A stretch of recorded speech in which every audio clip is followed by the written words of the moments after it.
আছে গৰু নাবাই হাল এই বাক্যশাৰী কলিয়াবৰত জল জীৱন মিছনৰ ক্ষেত্ৰত খোজে প্ৰতিফলিত হৈছে।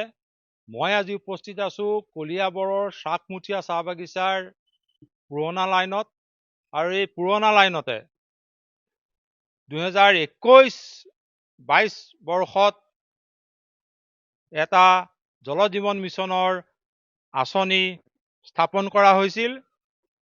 কলিয়াবৰ জনস্বাস্থ্য কাৰিকৰী সংমণ্ডলৰ অধীনৰ এই জল জীৱন মিছনৰ আঁচনিটোৰ জৰিয়তে চাকমুঠীয়া চাহ বাগিচাৰ 3 শতাধিক পৰিয়ালক বিশুদ্ধ খোৱা পানী যোগানৰ লক্ষ্য নিৰ্ধাৰণ কৰি দিয়া হৈছিল। কিন্তু কাৰ্যক্ষেত্ৰত দেখা গৈছে সকলো যেন ফুটুকাৰ ফেনত পৰিণত হৈছে। চাকমুঠীয়া 1 নং জল জীৱন মিছনৰ আঁচনিটো এতিয়া প্ৰায় 6 মাহ হ'ল সম্পূৰ্ণ বিকল হৈ আছে। চৌহদ হাবি জংঘলৰে আৱৰি ধৰিছে। স্থানীয় লোকে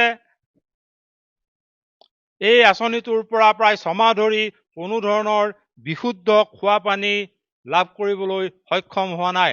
আমাৰ লগত স্থানীয় এগৰাকী লোক আছে, তেখেতৰ পৰা জানিম। দাদা, আঁচনিটো কেতিয়াৰ পৰা এনেকুৱা হৈ আছে? এইটো প্ৰায় 6 মাহ হৈ গ'ল বন্ধ হৈ আছে। মানে কি কোনো ধৰণৰ এইটো লাইনটো বেয়া হৈ গৈছে, লাইনটো কেবুলটো জ্বলি গৈছে বুলি কৈছে।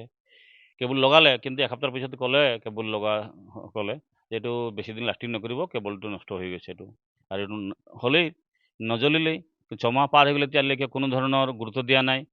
আমাৰ জল জীৱন মিছনৰ যি বিভাগীয় কৰ্তৃপক্ষই আমি বাৰম্বাৰ জনোৱা স্বত্তেও আহিছে, চাই আৰু গৈ যায়। কেয়াৰটেকাৰ কি কৰিব? কেয়াৰটেকাৰে এই কৰিব পৰা নাই। বাৰম্বাৰ আমি কৈছোঁ ৰাইজৰ পৰা যদি 2-1 টকা পইচা তুলি দিম, কিন্তু ইফালৰ পৰা কোনো গুৰুত্ব নিদিয়ে বিভাগীয় কৰ্তৃপক্ষই। তাৰ কাৰণে আমি বাৰম্বাৰ অনুৰোধ জনাই আছোঁ। মই মাত্ৰ DC ছাৰক ক'বলৈ বাকী আছে।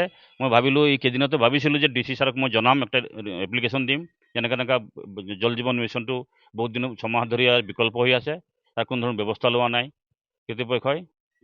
এতিয়া দেখা গৈছে হাবি জংঘলে আৱৰি ধৰিছে, নতুন জেনেৰেটৰ হাবি জংঘলে আৱৰি পৰি গৈছে। গোটেইখিনি আপোনালোকে চাইছে। আপোনালোকক মই ধন্যবাদ জনাইছোঁ। আপোনালোকে নিজে আহি সেইখিনি চোৱা চিতা কৰিছে। সাংবাদিক বন্ধুসকল মই ধন্যবাদ জনাইছোঁ। তাৰ কাৰণে আপোনালোকে ইয়াৰ উচিত ব্যৱস্থা লয় চৰকাৰে।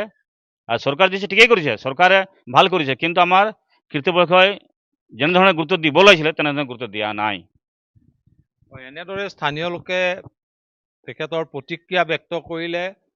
চৰকাৰে জল জীৱন আঁচনি ঠিকেই দিছে, কিন্তু বিভাগীয় কৰ্তৃপক্ষই এই জল জীৱন মিছনৰ জৰিয়তে ৰাইজে কেনেধৰণে বিশুদ্ধ খোৱা পানী লাভ কৰে তাৰ কোনো ধৰণৰ সুব্যৱস্থা কৰা নাই।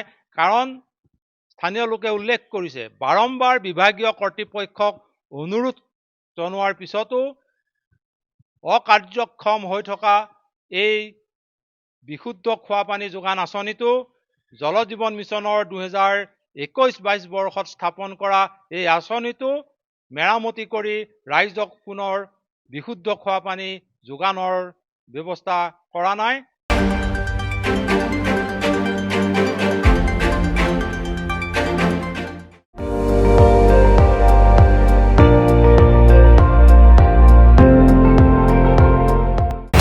আপুনি চাই আছে ND24, সৰ্বশ্ৰেষ্ঠ নহয় সৰ্বোত্তমৰ দৌৰ।